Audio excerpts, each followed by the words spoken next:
if you're going to sell this and you're going to start hitting that 45% tax bracket, okay, unless you're making, I would say anything, I mean, 50, 60, 70% gain on that transaction, that's really not worth it, okay? Because you're going to give 45% away to the tax man anyway.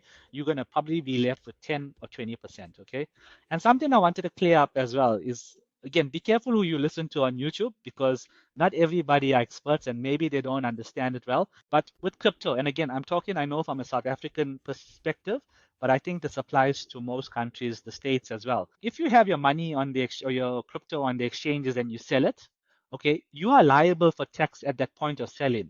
You're not liable for tax when you cash out that the money and you put it into your bank account, or even if you think you sell your XRP for USD and then USDT, and maybe you take the same USDT and you buy Shiba Inu or XLM, you are liable for the tax at that time of the transaction. So as soon as you sell that XRP, you are liable for tax. Whether you went and bought XLM after that or you bought Shiba Inu, it doesn't matter. You are liable for it once that transaction is completed, even on the exchange. So you might not even see that cash. So even if you sell your XRP and say you made $100 and you take that $100 and say you put it into some meme coin and you lose that $100 because that meme coin crashes, guess what? You've lost $100 on the meme coin and you also owe the government $45 for tax.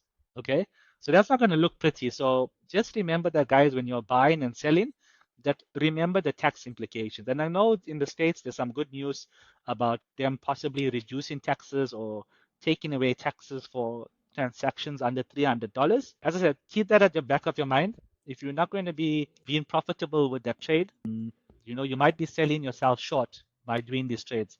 And also, even if you have held a crypto for a long time, so say you held crypto for over 3 years, and then theoretically it's capital gains, by you buying and selling all the time, they use the first in, first out rule.